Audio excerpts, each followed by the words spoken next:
Red green online present. যদি দেখি ECA এলাকায় পরিবেশের অনুমতি নাই, বনের অনুমতি নাই, জেলা প্রশাসকের অনুমতি নাই, তাহলে সেটা কার ওটা দেখা আমার বিষয় না। আমি আগেও দেখিনি, এখনো দেখছি না, ভবিষ্যতে। আমাদের সময়টা বিবেচনায় করে কতগুলো কাজকে আমরা অগ্রাধিকার হিসেবে ধরেছি।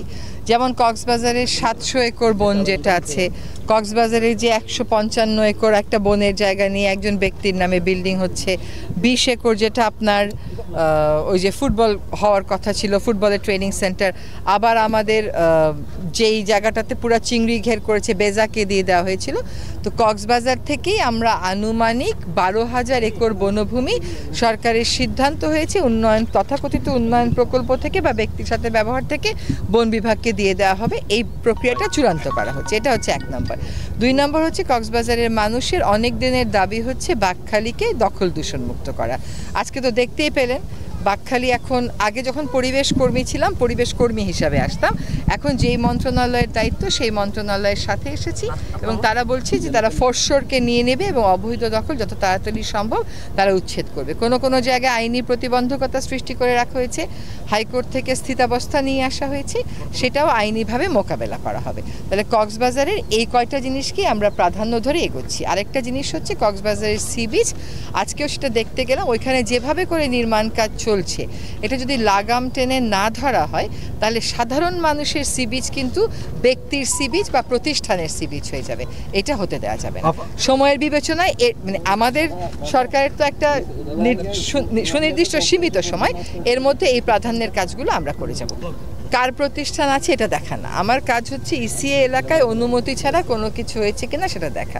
যদি দেখি ইসিএ এলাকায় পরিবেশের অনুমতি নাই, বনের অনুমতি নাই, জেলা প্রশাসকের অনুমতি নাই, তাহলে সেটা কার ওটা দেখা আমার বিষয় না। আমি আগেও দেখিনি, এখনো দেখছি না, ভবিষ্যতেও দেখব। এরপর প্রথম ফোন করে আমি ওনাকে ৫১ একরের দখল উচ্ছেদ করতে বলেছি।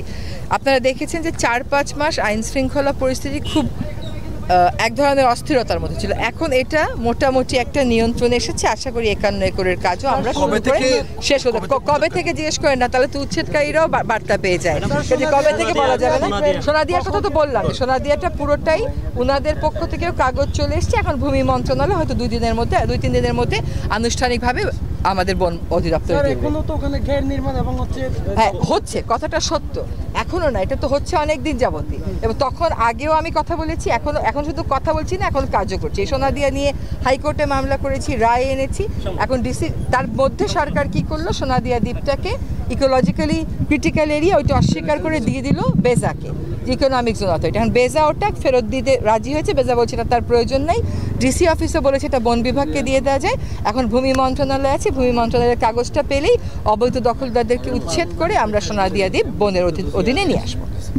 এই বিশেষ প্রতিবেদনটি যদি আপনাদের ভালো লেগে থাকে অথবা উপকৃত হন, তাহলে অবশ্যই এই চ্যানেলটি সাবস্ক্রাইব করুন এবং লাইক, কমেন্ট ও শেয়ার করে রেড গ্রিন অনলাইনের সাথেই থাকুন। Thanks to everyone. Red green online.